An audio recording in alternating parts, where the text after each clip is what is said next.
Dalam waktu 1 jam ke depan ini, keluarga Gracia akan diberkati melalui program Sahabat Orang Sakit yang bekerja sama dengan Radio Suara Gracia, edisi Sabtu tanggal 29 Juni 2024. Dalam program Sahabat Orang Sakit ini kita akan mendengarkan kesaksian dari anak-anak Tuhan kala mereka sakit dan bagaimana mereka mengalami jamahan dan pertolongan Tuhan yang dahsyat dan ajaib itu. Kami juga mengundang keluarga Gracia untuk follow Instagram dan join Facebook SOS Global Ministry agar dapat mengetahui info-info terkini dari SOS Global Ministry. Dan seperti biasa kita kembali akan diingatkan dengan visi dan misi daripada Sahabat Orang Sakit. Visi daripada Sahabat Orang Sakit adalah melayani pasien dengan kasih Kristus dan menjadikan pasien terang bagi kotanya. Adapun misi daripada Sahabat Orang Sakit, yang pertama melayani orang sakit agar menjadi kuat di tengah sakit yang sedang dihadapinya. Yang kedua, melayani orang sakit untuk dimuridkan agar melayani orang sakit yang lain. Yang ketiga, melayani orang sakit untuk diutus menjadi berkat bagi kotanya. Jadi kita bersyukur kepada Tuhan, dimanapun kita berada, kita dapat tetap menjadi berkat Tuhan yang dahsyat bagi sesama kita. Baik keluarga Gracia, pada pagi hari ini di tengah-tengah kita sudah hadir Ibu Farida Sibarani. Ibu Farida akan menyaksikan pergumulannya dengan sakit kanker getah bening stadium 2 dan juga gagal ginjal. Kalau saya baca sakit-sakit yang seperti ini ngeri ya saudara ya. Tapi kita akan melihat bagaimana kuasa Tuhan yang terjadi dengan Ibu Farida. Keluarga Gracia, saatnya kita akan menyapa Ibu Farida. Shalom Bu Farida, apa kabar? Halo, kabar baik, luar biasa. Puji Tuhan, sehat Bu? Sehat. Wah, ini dia, mantap. Puji Tuhan. Bu Farida, boleh memperkenalkan diri dan juga sekarang berdomisili di mana nih? Silakan Bu. Oke, salam semuanya, sahabat terkasih. Saya mau memperkenalkan diri, nama saya Ibu Farida Sibarani, asalnya dari Sumatera Utara, saat ini berdomisili di Semarang. Iya, Ya, jadi orang Batak bisa bahasa Jawa gini ya Bu ya? bisa Pak. Sudah bisa lancar Bisa. ya Bu? Wah puji Tuhan. Bahasa Madura bisa Kak Iya. Oh ya, karena Ibu pernah di Surabaya ya Bu ya? Jadi lancar Iya. ya. Aduh, luar biasa. Ya, oke. Bu Farida, boleh Ibu saksikan bagaimana Ibu pada waktu sebelum divonis dokter, apa yang Ibu rasakan sehingga akhirnya dokter vonis getah bening ya. Ini getah bening Iya. tambahnya ini nggak main-main ini. Gagal ginjal. Wah, ini Iya. bagaimana sampai itu terjadi dan bagaimana yang Ibu alami bersama dengan Tuhan sampai dengan sekarang ini. Silakan Ibu boleh menyaksikannya. Oke, terima kasih Bapak Wijaya atas kesempatan yang diberikan kepada saya untuk menyaksikan kemurahan, keajaiban Tuhan yang terjadi, yang aku alami di pribadiku sendiri.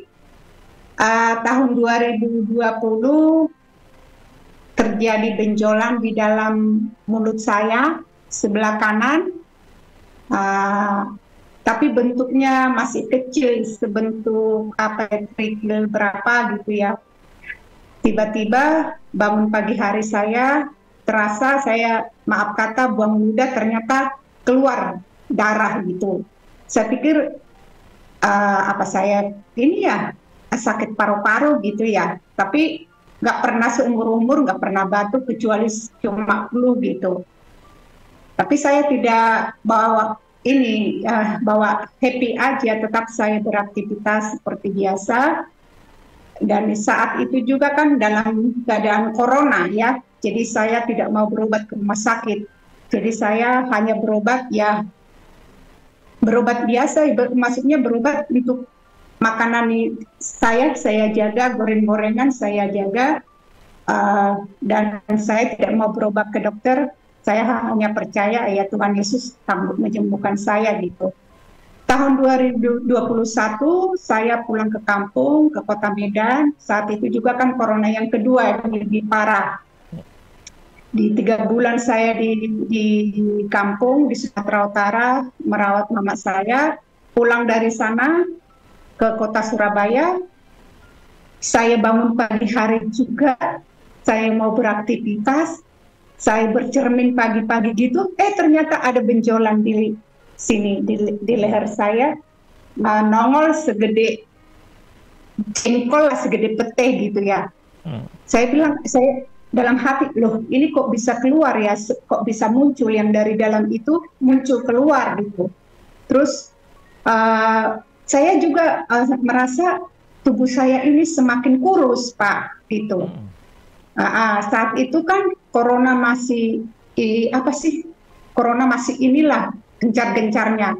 Jadi saya tetap masih mau bertahan, tidak mau berobat gitu. Tahun 2022 ya kondisi kesehatan saya semakin lemah dan sering nggak kuat, berjalan juga nggak kuat. Saya memberanikan diri, tapi dengan syarat harus divaksin. Kalau tidak divaksin, tidak boleh berobat, Pak, saat itu ya. Nah, jadi saya vaksin, habis vaksin ke pertama dan kedua, baru saya berobat ke rumah sakit salah satu di di Surabaya. Setelah itu, dokter mengatakan, Ibu harus dioperasi untuk mengambil sampel bahwa benjolan Ibu itu apa ganas, apa jinak gitu ya. Saat itu juga saya tidak langsung mau operasi, saya masih bertahan 7 bulan. 7 bulan saya masih bertahan, tapi hari demi hari semakin lemah saya, semakin gak kuat. Ya udah, kembali lagi saya ke dokter itu sampai kaget. Loh, Bu Farida, ada apa lagi katanya gitu. Iya Pak, aku mau operasi. Saya katakan sama dokternya, tuh dari kemarin, dari bulan-bulan kemarin kemana aja aku nggak mau katanya gitu. Ya udah saya mau Pak, udah dioperasi, puji Tuhan berjalan dengan baik Pak. Dan habis operasi itu ini rahang mulut saya ini dikikis semuanya. Jadi dokter mengatakan satu saat bisa nanti pendarahan, tapi puji Tuhan tidak ada apa-apa. Saya selesai operasi itu, keluar dari ruang operasi, masuk ke ruang biasa. Sorenya saya sudah bisa bicara pelan-pelan, tapi dengan syarat dalam 2 minggu itu makan saya itu es krim sama bubur sumsum, nggak boleh makanan apa-apa. Karena rahang mulut itu dikikis semua, gitu. Ya puji Tuhan, setelah itu 10 hari kan hasilnya keluar. Udah itu saya kembali kontrol, saya ambil itu hasil labnya, saya langsung baca aja Pak. Saya nggak menunggu dokter membaca hasil lab itu. Saya baca terakhir kanker stadium 2. Oh, darah Yesus berkuasa. Langsung stadium 2 Pak. Udah itu saya naik ke atas, saya dipanggil, nama saya udah dokter tepuk pundak saya. Yang kuat iya Bu Farida katanya. Soalnya dokter ini sebelum operasi kan kita harus ditanya Pak, keluarganya siapa yang nanti menjaga bla bla bla gitu ya. Tapi saya bilang saya nggak punya keluarga, nanti saya ada orang yang nungguin saya bilang itu. Jadi dokter itu menguatkan saya, tepuk pundak saya, yang kuat Bu Farida ya, Ibu kanker stadium 2. Saya udah tahu, saya bilang. Loh, tahu dari mana? Tadi udah saya buka, itu cuma saya lem lagi, saya gituin. Ketawa dokternya.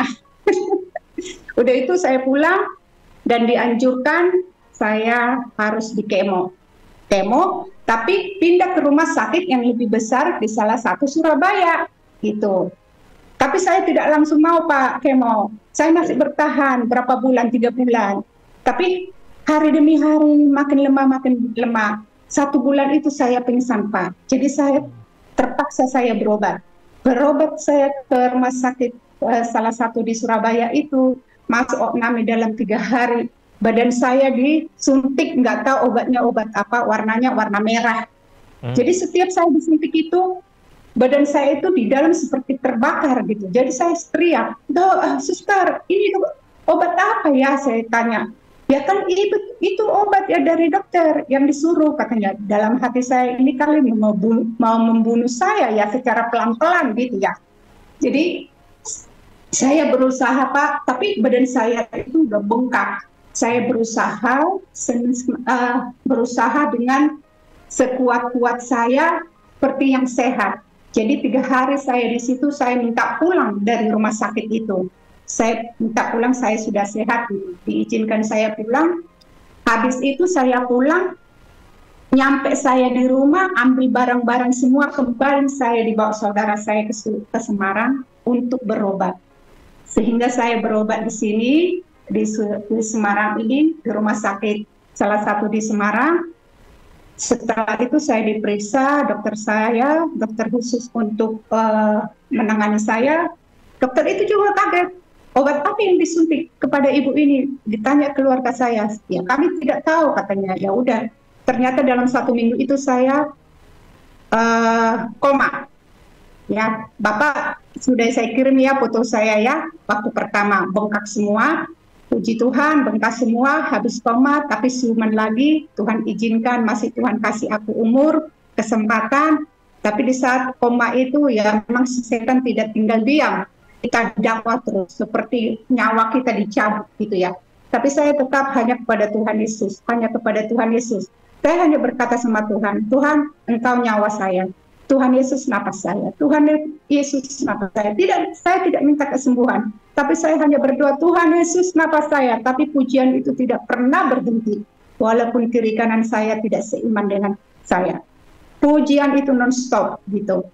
Ya, puji Tuhan, dalam 22 hari Pak, saya ornamen di sana di rumah sakit itu, saya dalam menjalani kemo pertama. Kemo pertama berjalan dengan baik, kemo kedua tambah darah, kemo ketiga, kemo keempat, kelima, keenam berjalan dengan baik, tidak ada apa-apa.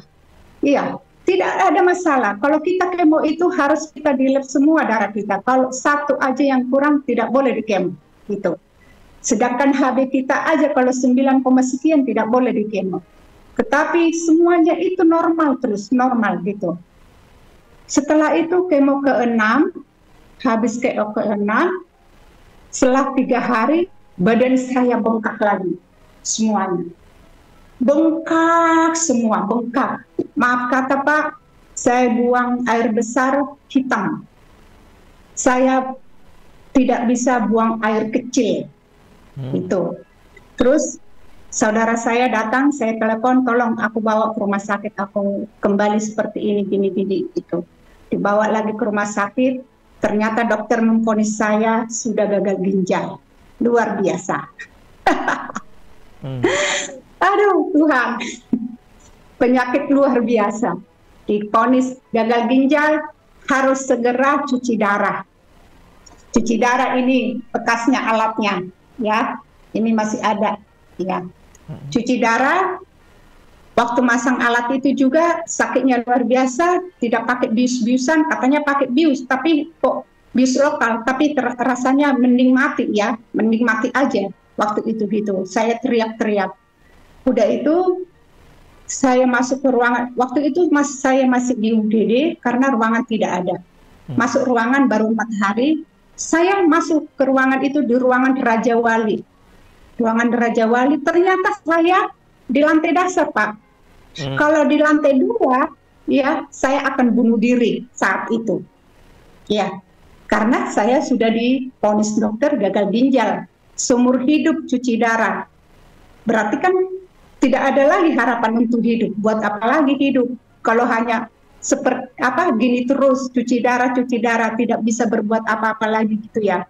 Jadi saya di ruangan itu hanya melihat dari tempat tidur, ini di lantai berapa ya, lantai berapa. Mungkin kalau di lantai 2 Pak, saya akan lompat bunuh diri, mending mati gitu ya.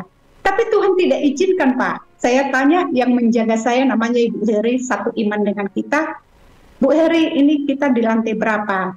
Katanya. Kenapa Bu Farida? Di lantai dasar. Oh, enggak di lantai 2. Enggak. Oh, ya udah. Berarti enggak jadi bunuh diri. Tiba hari Minggu, Pak. Hari Minggu jam 3 katanya. Ya namanya orang udah koma ya, Pak. Mana tahu kita. Ya. Jam 3 sore hari Minggu, Ibu Heri itu berangkat ke gereja. Saya sendiri di ruangan itu dengan yang lain. Ternyata saya udah koma, yang saya kirim foto videonya Pak sama Bapak. Ternyata saya udah koma, dan saat itu Tuhan masih kasih kesempatan. Setelah saya siuman, ternyata mata saya buta, tidak bisa melihat sama sekali. Buta, sama sekali buta. Ini terbuka, tapi melihat manusia aja tidak bisa, melihat yang kecil aja tidak bisa. Gitu. Terus dokter di waktu koma saya katanya, semua dokter itu, waktu saya sadar dipanggil dokter itu, Ibu Farida bisa mendengar, bisa melihat, nggak bisa Pak. Dokternya berkata sudah lari ke otak, virusnya naik ke atas. Ya, jadi itu nanti bisa membuat jadi, ya itu karena virus itu jadi mata buta gitu. Tapi Tuhan itu tidak tinggal diam, Tuhan itu luar biasa Pak. Saya hanya berserah kepada Tuhan. Aku bilang, Tuhan sudah memberi aku hidup, Tuhan sudah memberi aku napas, jelikan mata saya kembali. Puji Tuhan 2 hari saya bisa melihat Pak. Tapi waktu saya melihat itu, membedakan itu, yang siang itu seperti malam. Gitu. Jadi saya tanya Ibu Heri, ini siang apa malam? Siang Bu Farida. Oh ya udah. Berarti masih mulai untuk melihat yang terang gitu. Puji Tuhan, hari demi hari dipulihkan, 2 hari mata saya bisa melihat, dan saya menjalani cuci darah. Saya jalani cuci darah 30 kali. 1 minggu 2 kali. Jadwalnya Selasa dan Jumat. Ya. Saya cuci darah makin membaik, Pak. Saya pakai kursi roda, sakitnya luar biasa. Tidak bisa tidur, tidak bisa makan, muntah, mual, semuanya. Ya, jalan 10 meter, 5 meter aja kaki saya udah gemetar, tidak bisa. Makanan juga dibatasi.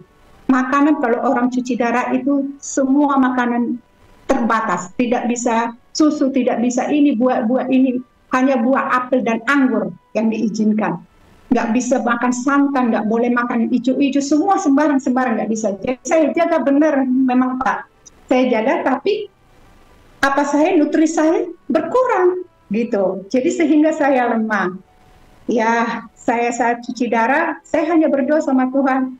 Masa Tuhan sudah mencelikan mata saya, sudah memberikan aku napas, Tuhan sudah memberikan aku melihat. Masa Tuhan tidak bisa menggantikan ginjal saya yang baru? Ya, itu iman saya berkata sama Tuhan. Jadi saya bilang, Tuhan, saya benci itu cuci darah. Bukan itu untuk menyelamatkan saya, untuk sembuh. Tapi aku percaya Tuhan yang menyembuhkan. Di saat dokter itu mengatakan, Ibu akan menjalani cuci darah seumur hidup, saya hanya berkata, aduh, kamu sebagai dokter manusia biasa, sama seperti saya, bukan kamu yang menentukan nyawa saya. Yaitu dalam hati saya, Pak. Tapi puji Tuhan,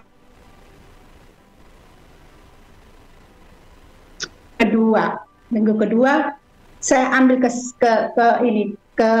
kesimpulan, aku putuskan saya tidak akan cuci darah gitu.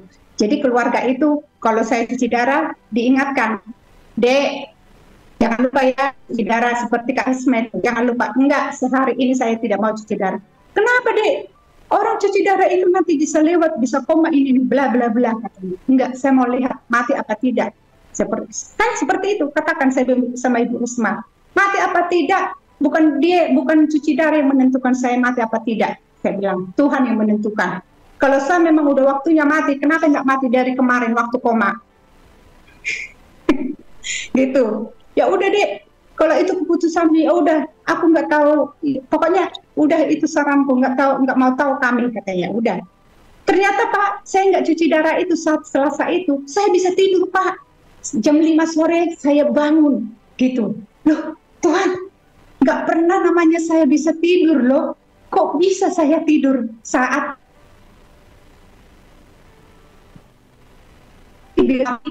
nyampe dari rumah sakit selesai cuci darah. Biasanya seperti itu, Pak. Jadi saya damai sejahtera terus. Habis itu Rebo, Kamis, Mana nggak ada? Jumat, Rebo, Kamis, Jumat saya jalani 1 minggu, boleh aku sehat, makin sehat. Dan minggu kedua makin sehat. Habis itu saya kontrol, Pak. Kontrol, datang ke rumah sakit, salah satu yang aku berubah. Dokter melihat saya. Halo? Ya, cek. Udah, lanjut. Dokter melihat saya sehat, tidak pakai kursi roda, dan di komputer itu kan kita ada daftarnya, yang tidak cuci darah, baik yang cuci darah. Di saat dokter itu melihat saya tidak ada cuci darah dalam 2 minggu, dokter bertanya kepada saya, loh Bu Farida, kenapa nggak cuci darah? Saya menjawab, ya kalau aku cuci darah bukan makin membaik, Dok.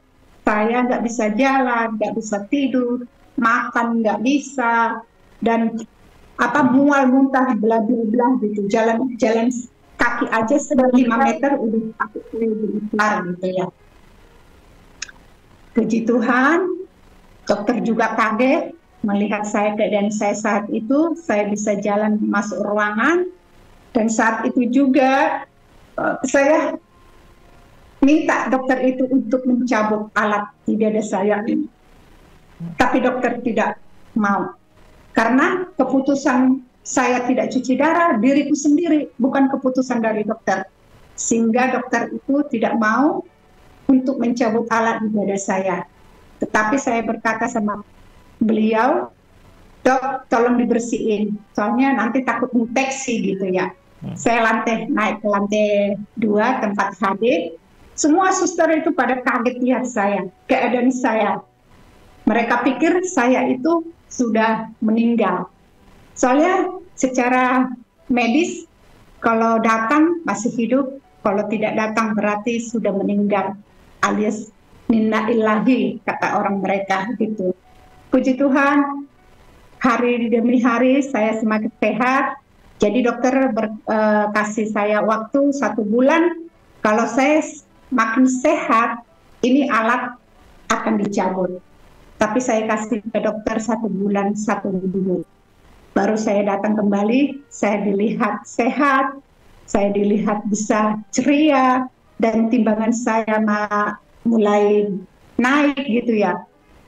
Terus saya di lab darah saya semuanya bagus, normal, dan dokter memutuskan untuk mengambil alat di dada saya.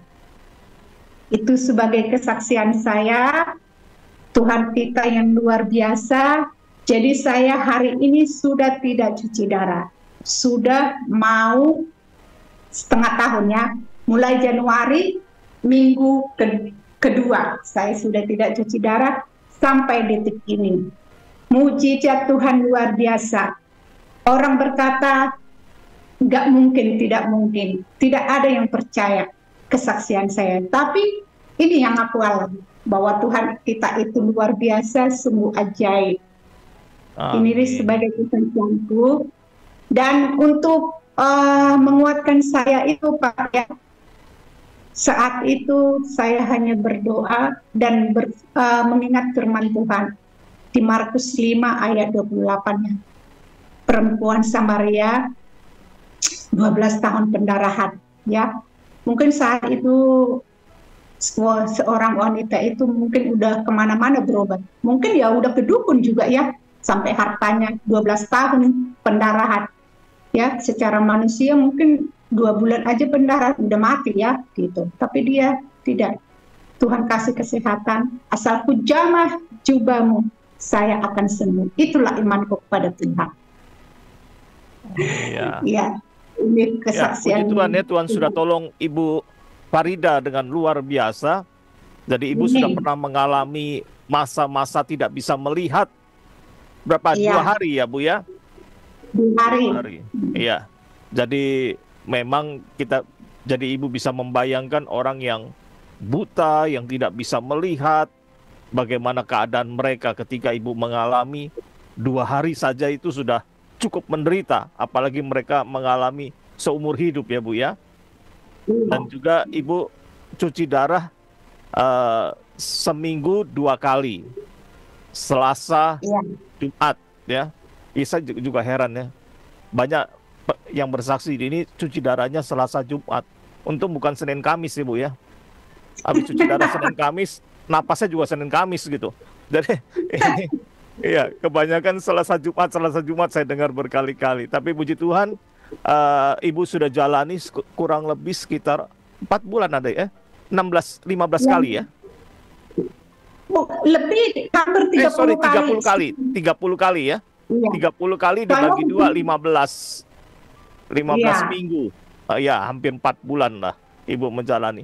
Itu rambut sempat rontok, Bu? Botak. Kan udah saya kirim Pak botak. Oh, iya. Iya, jadi sudah habis-habisan ya Bu ya. Rambut juga habis sudah.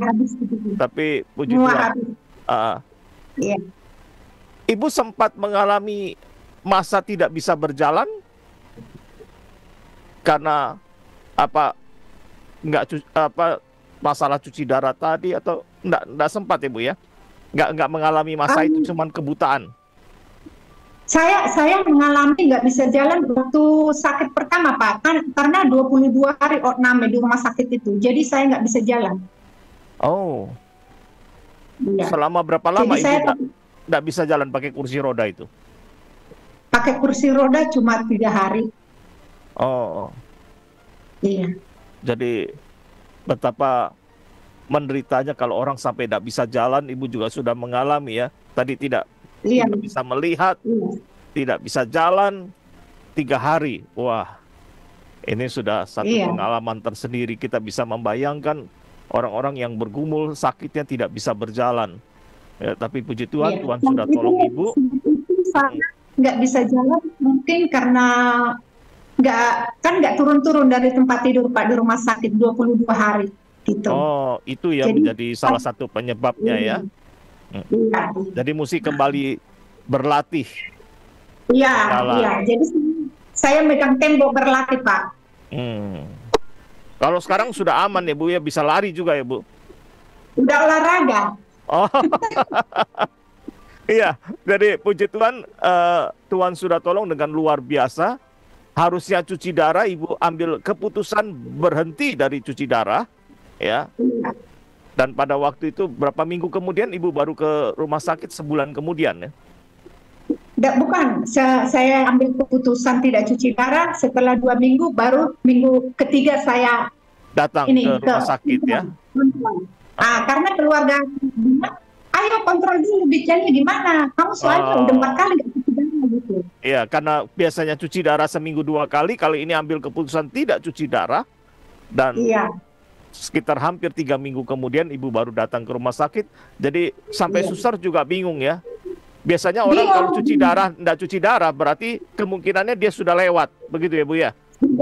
Itu yang ada di pikiran orang yang merawat, ini jangan-jangan sudah lewat, ini tidak cuci darah lagi, gitu. Tapi begitu mereka lihat Ibu, mereka kaget ya. Ini orang atau bukan, begitu ya Bu? Mereka pikir saya hantu Pak. Iya itu.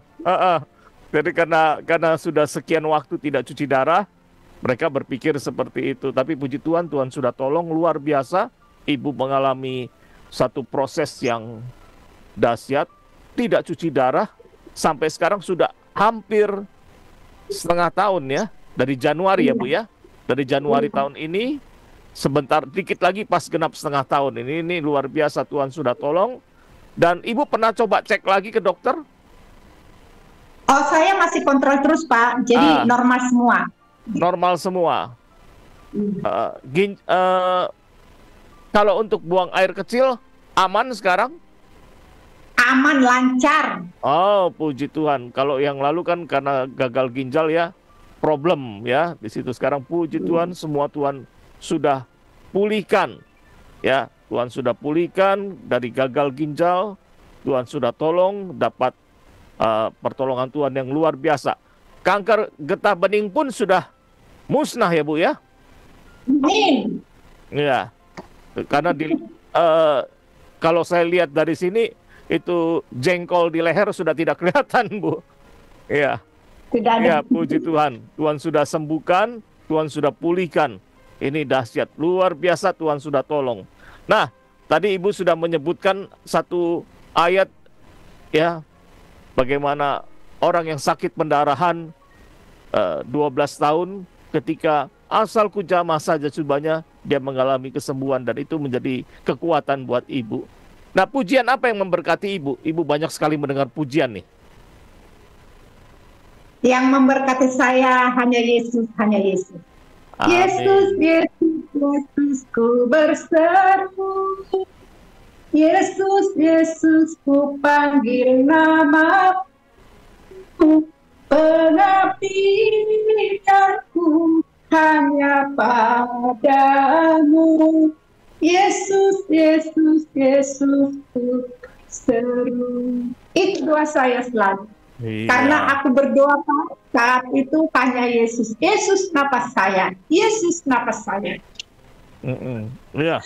Hanya Yesus yang tolong Ibu dan itu Ibu alami bagaimana akhirnya Ibu dibebaskan dari belenggu getah bening dan gagal ginjal sudah tunas, selesai semua dan memang wajib kontrol tetap untuk dimonitor terus sampai saat ini kondisi aman semua ya, satu hal Amin. puji Tuhan yang luar biasa. Saya percaya kesembuhan bukan hanya terjadi atas diri Ibu Farida tetapi juga kepada semua pendengar radio Suara Gracia. Ketika engkau sungguh percaya kepada Tuhan, engkau akan mengalami pertolongan yang daripada Tuhan. Ya, banyak kelemahan tubuh mungkin terjadi, tapi bersama dengan Tuhan kita boleh menghadapinya. Dengan Tuhan kita boleh melihat banyak perkara besar boleh terjadi dalam hidup kita. Ya, puji Tuhan, Amin. pagi hari ini kita sudah boleh mendengarkan kesaksian yang menguatkan kita. Apa yang dialami oleh Ibu Farida, kalau dijalani sendiri tentu tidak mudah. Dan saya percaya Ibu Farida juga menghadapi masa-masa yang sulit, yang tidak mudah. Tadi sudah dikatakan pernah tidak bisa melihat dalam 2 hari, tidak bisa langsung berjalan setelah opname, ya, harus kemudian coba kembali berjalan dan itu perlu waktu. Kita melihat di sini bagaimana campur tangan Tuhan sehingga Ibu Farida dipulihkan Tuhan. Dan satu kerinduan kita ini boleh menguatkan juga untuk para pendengar kita dimanapun berada. Engkau punya Tuhan Amin. yang dahsyat. Engkau bisa tidak punya uang, tapi jangan sampai engkau tidak punya Tuhan. Engkau punya Tuhan, Amin. Tuhan akan mencukupkan semua yang kau butuhkan. Jadi kunci hal yang luar biasa, engkau masih punya Tuhan yang akan menolong, Amin. akan memberi kekuatan buat setiap dari kita.